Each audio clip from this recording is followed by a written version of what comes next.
नमस्कार दोस्तों। आज मैं आप लोगों के लिए एक ऐसी घटना लेकर आया हूँ जो मेरे एक दोस्त की है। आज जो मैं कहानी लेकर आया हूँ, ये कहानी सुनकर आप लोगों के रोंगटे खड़े हो जाएंगे। आप ऊपर से नीचे तक कांप जाएंगे। ये एक ऐसी घटना थी जिसने मेरे दोस्त की ज़िंदगी बदल के रख दी।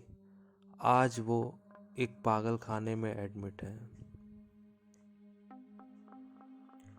आज जो कहानी मैं लेकर आया हूँ दोस्तों, ये कहानी है राहुल। राहुल उसका रियल नेम नहीं था।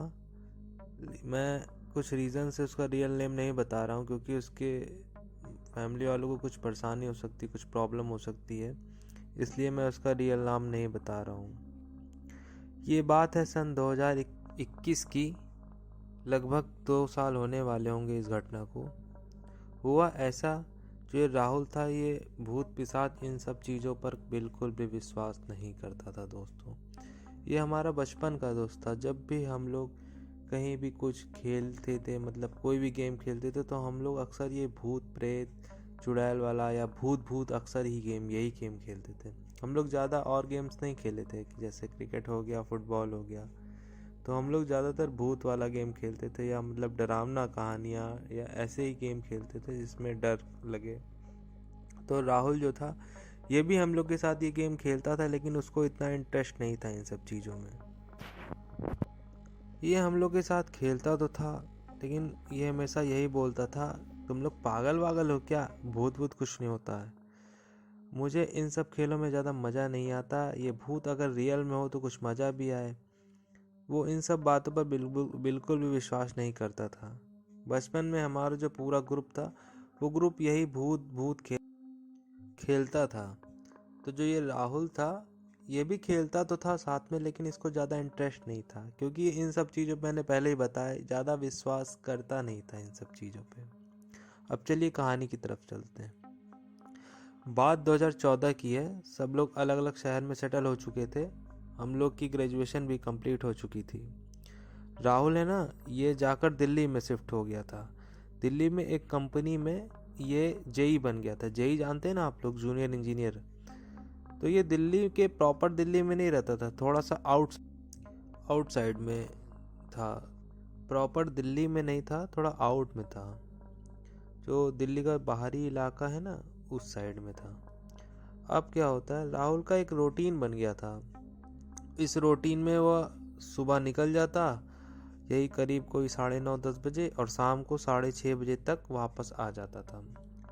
आज की रात भी कुछ इसी तरह की थी। कुछ स्पेशल नहीं था, ना पूर्णमासी ना अमावस्या, ऐसा कुछ भी नहीं था। लेकिन आज इसे ऑफिस में काम करते करते काफ़ी ज़्यादा रात हो गई थी। आज वो 6:30 बजे के बजाय रात को लगभग 9:30 बजे अपने ऑफिस से वापस लौटता है। निकलते वक्त उसे काफ़ी लेट हो गया था। तो एक वॉचमैन ही था, सारे लोग जा चुके थे। तो वॉचमैन से कह देता है कि देखो, मुझे आज लेट हो गया है, तो हो सकता है मॉर्निंग में मैं थोड़ी लेट से आऊँ। और ये बोलकर वो अपनी बाइक उठाता है और निकल जाता है। और मैंने जैसे कि पहले बताया आप लोगों से कि उसका ऑफिस थोड़ा आउटसाइड में था। तो जहाँ उसका ऑफिस पड़ता था, वहाँ से उसके घर के बीच में एक ऐसा रास्ता था जो पूरा सुनसान पड़ा था। सिर्फ स्ट्रीट लाइट लगी थी और वो रास्ता सुनसान रहता था। वहाँ पर घर नहीं थे, ना ही दुकानें, और ना ही मतलब ना के बराबर दुकानें थीं। मतलब पूरा सन्नाटा रास्ता था, पर थोड़ा जंगल टाइप का एरिया था। मतलब घना जंगल तो नहीं था, लेकिन नॉर्मल जंगल टाइप का एरिया था। जंगल से थोड़ा आगे बढ़ने पर कच्चे रास्ते से होकर जाते तो वहाँ एक शमशान घाट पड़ता था। जी हाँ, लेकिन वो इन सारी चीज़ों पर कभी भी विश्वास नहीं करता था। वह घबराता नहीं था। रात बिरात चाहे जितना भी टाइम हो, वो चला जाता था। उसको कोई प्रॉब्लम नहीं होती थी। आज जब जब वो उस रास्ते में पहुंचता है तो करीब 10:15 हो रहे होते हैं। तभी अचानक से पता नहीं क्या होता है कि उसकी गाड़ी बंद हो जाती है। अब वह सोचता है कि अब क्या करूं, गाड़ी बंद हो गई, कुछ मिलता भी नहीं है। देखता है टैक्सी भी नहीं आ रही, कोई सवारी भी नहीं आ रही है, ना ही कोई लोग। तो सोचता है अब क्या करूं मैं। तो सोचता है गाड़ी में पेट्रोल भी है, सब कुछ है, ठीक है, पर गाड़ी क्यों नहीं स्टार्ट हो रही है। अब उसने गाड़ी बहुत स्टार्ट की, बहुत बार घुमाई, बहुत बार किक मारी, पर गाड़ी स्टार्ट नहीं होती है। देखता यहाँ कोई हेल्प देने वाला भी नहीं था। पूरा रास्ता सन्नाटा और सिर्फ स्ट्रीट लाइट जल रही थी। बहुत कोशिश किया लेकिन गाड़ी स्टार्ट हुई नहीं। अब जहाँ पर ये सुनसान वाला रास्ता ख़त्म होता है वहीं पर स्टार्टिंग में एक मैकेनिक की शॉप थी। उसने सोचा मैं गाड़ी को घसीट घसीट के वहाँ तक ले जाता हूँ, उसके बाद मैकेनिक से बनवा लूँगा, फिर टेंशन ख़त्म हो जाएगी। और जहाँ उसकी गाड़ी ख़राब हुई थी वहाँ से उसकी शॉप 2.5 से 3 किलोमीटर दूर थी। उसके आसपास कोई दूसरा चारा नहीं था कि अब मैं क्या करूँ, बस भी आने का टाइम भी ख़त्म हो चुका था। तो वो तब वो अपनी गाड़ी को घसीटते घसीटते एक ऐसी जगह पर पहुंचा जहां पर एक बस स्टॉप था। मतलब आउटसाइड वाला बस स्टॉप, रोडवेज वाला बस स्टॉप नहीं। तो उसने सोचा यहीं वेट कर लेता हूं, क्योंकि गाड़ी को घसीटते घसीटते उसको काफ़ी थकान आ चुकी थी, वो थक गया था। वो सोचा यहीं पर थोड़ी देर रिलैक्स कर लेता हूं, अभी फिर से आगे बढ़ूंगा। वहां पर बैठा ही था वहां पर कि उसकी नज़र अचानक से पड़ती है कि पीछे से सुनसान एरिया से एक आदमी आ रहा है। वो आदमी बिल्कुल अघोरी जैसा लग रहा था, जैसे अघोरी बाबा होते हैं ना, वैसा ही लग रहा था। वो आकर उसके बगल में बैठ जाता है। उनके पास ना एक बीड़ी थी, वो एक बहुत अलग ही स्टाइल से उस बीड़ी को पी रहा था। मतलब बहुत अजीब सी स्टाइल से पी रहा था। राहुल ने उसे काफ़ी ज़्यादा पसंद किया और अघोरी बाबा की तारीफ करने लगा। अघोरी बाबा मुस्कुराते हुए बोले, हम तो इसी प्रकार के हैं, हम चीज़ों को ज़्यादा देखते नहीं, हम अपनी ही धुनी में मस्त रहते हैं। दोनों की बातें होने लगी थी। बात होते होते इस पॉइंट पर आकर ये लोग पहुंच गए। राहुल बोलता है, बाबा मैं बचपन से ही इन भूत प्रेत इन सब चीज़ों पर कभी भी विश्वास नहीं करता हूँ। आप तो अपना सारा टाइम वहीं शमशान घाट पर बिताते हो, तो आप बताइए भूत होते हैं क्या।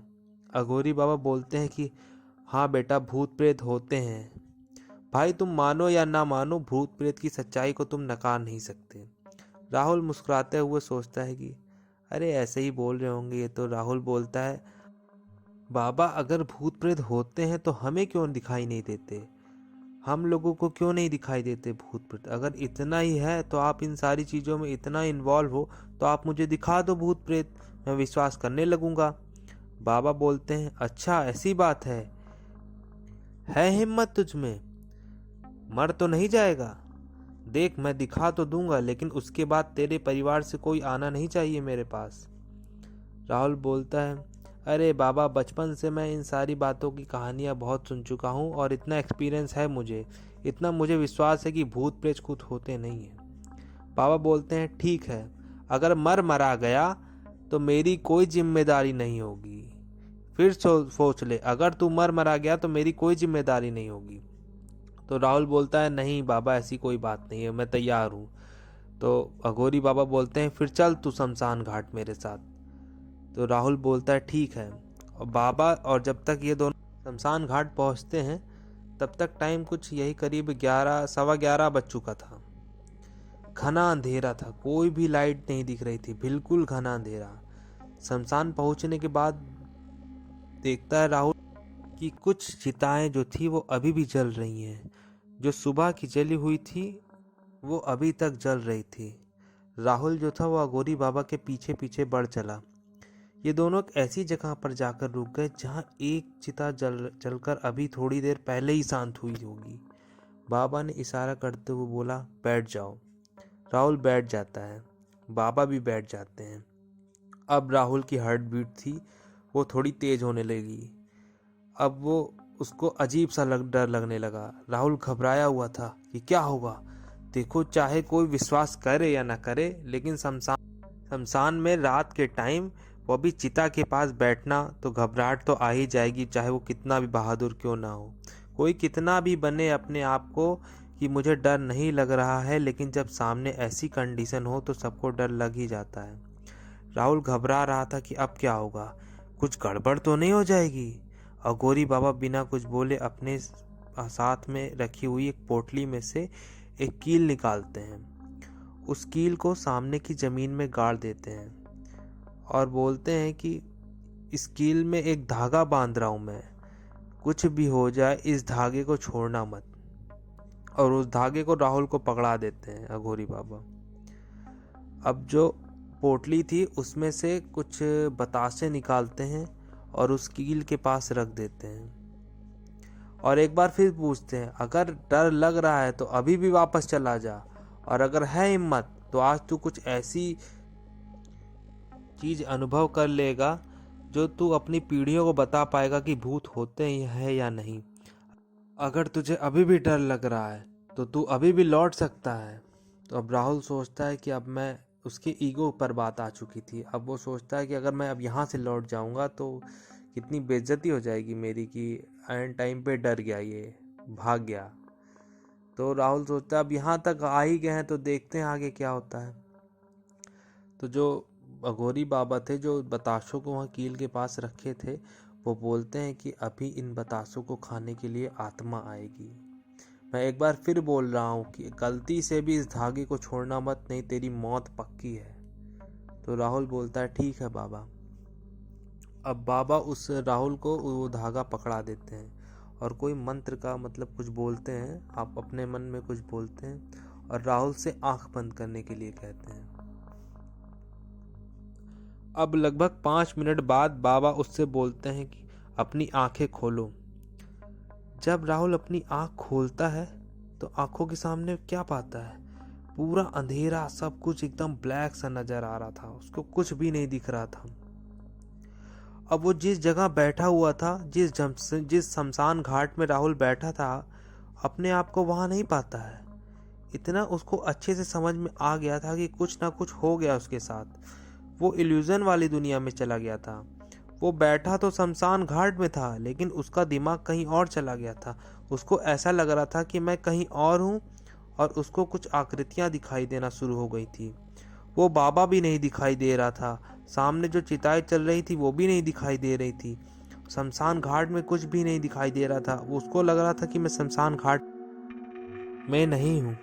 अब राहुल ऐसी जगह में बैठा हुआ था जहाँ पे उसको कुछ समझ में नहीं आया था। उसको 4 अजीबोगरीब आकृतियाँ उसके सामने आकर खड़ी हो गई थी। अब वो जो बतासे थे वो खाने लगी थी वो आकृतियाँ और उसको घूर घूर कर देख रही थी।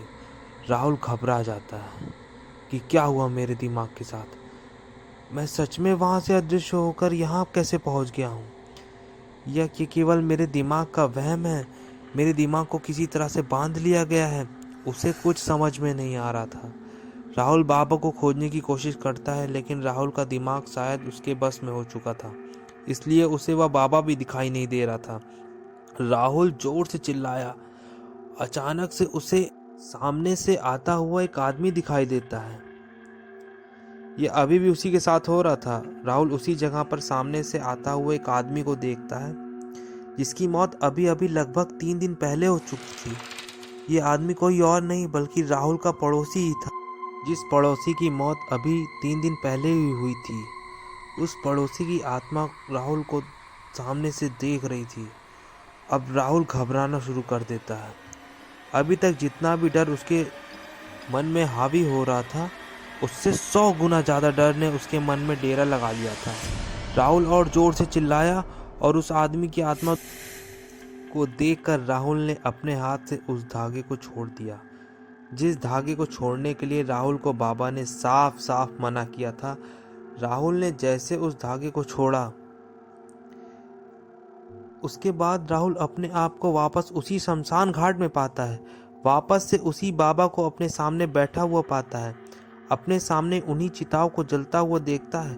राहुल घबरा जाता है कि ये मेरे साथ क्या हुआ और नॉन स्टॉप वहाँ से भागना शुरू कर देता है।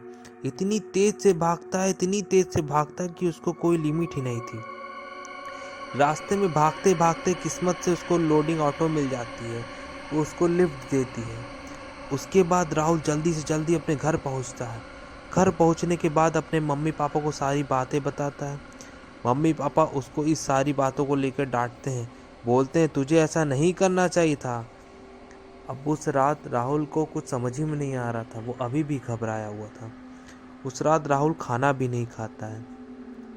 और चुपचाप जाकर सो जाता है। अब जब वापस से राहुल की नींद खुलती है, तो राहुल की जब आँख खुलती है तो राहुल अपने आप को घर में नहीं, वापस उसी जगह पर पाता है जहाँ पर से वो सारी घटना जो यहाँ पर हुई थी राहुल के साथ, वो अपने आप को वापस उसी जगह पर पाता है।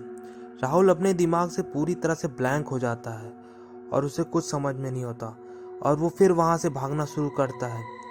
जिस जगह से वापस वो घर पहुँचा था, वापस फिर उसी जगह से वापस फिर अपने घर पर आता है, अपने मम्मी पापा को सारी बातें बताता है और फिर सो जाता है।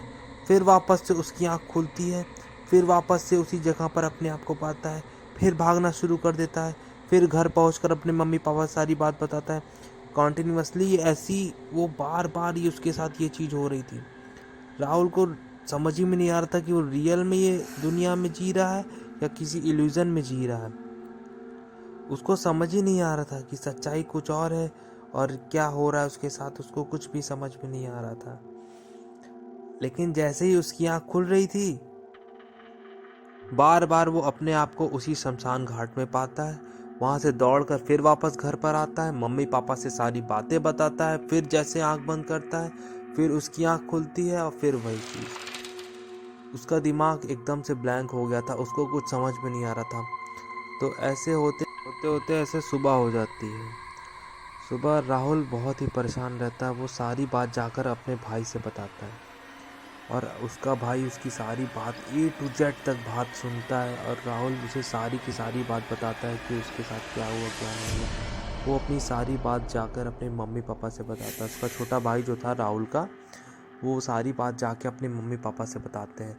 तो मम्मी पापा और उसका छोटा भाई तीनों जब तक राहुल के कमरे में आते हैं, तो राहुल बेड के नीचे डरा हुआ सा और आंख बंद करके यही बोलता रहता है, प्लीज़ बाबा मुझे माफ़ कर दो बाबा, मुझे भूत नहीं देखना है पापा, प्लीज़ बाबा मुझे माफ़ कर दो बाबा। बार बार यही रिपीट करता है, प्लीज़ बाबा मुझे माफ़ कर दो बाबा, मुझे माफ़ कर दो बाबा, मुझे अब नहीं देखना कुछ बाबा। अब उसके मम्मी पापा को कुछ समझ में ही नहीं आ रहा होता है ये क्या हो गया उसके साथ। वो बार बार यही बोल रहा था, बाबा मुझे माफ़ कर दो बाबा, मुझे माफ़ कर दो। ऐसे ही ज़ोर ज़ोर से चिल्ला रहा होता है। तब से आज तक राहुल की दिमागी हालत ठीक नहीं है। वह अभी जब भी किसी को रात में या उसकी आंख अचानक से खुलती है, तो यही बोलता है, बाबा मुझे माफ़ कर दो बाबा, मुझे माफ़ कर दो, मुझे यहाँ से बाहर निकालो, अब मैं इस शमशान घाट में नहीं रहना चाहता। आज इस घटना को 2 साल करीब होने वाले हैं, लेकिन आज तक राहुल नॉर्मल नहीं हुआ है। जब भी किसी की शक्ल देखता है तो यही बोलता है, बाबा मुझे माफ़ कर दो बाबा, मुझे माफ़ कर दो, मुझे अब शमशान घाट में नहीं रहना, मुझे और इन भूतों को नहीं देखना। वो आज बिहार में एडमिट है। ये सारी बात मुझे राहुल के छोटे भाई ने मुझे बताई है और ये सारी बात सुन के मैं तो बिल्कुल ही एकदम शॉक हो गया था। मुझे लगा ही न था कि ऐसे भी कुछ हो सकता है। दोस्तों, कुछ चीज़ें ऐसी होती हैं जिनसे हमें खिलवाड़ नहीं करना चाहिए। अगर आप लोगों के साथ कभी भी ऐसी कोई घटना हुई हो या आपके जानने वाले के साथ किसी के साथ भी ऐसी कोई घटना हुई हो, तो मुझे कमेंट करके ज़रूर बताएं। और मेरी ये कहानी आप लोगों को कैसी लगी प्लीज़ मुझे ज़रूर बताएं और मेरे चैनल को लाइक एंड सब्सक्राइब ज़रूर करें। और ये घटना बिल्कुल सत्य घटना पर आधारित है, इसमें कोई भी झूठ नहीं है।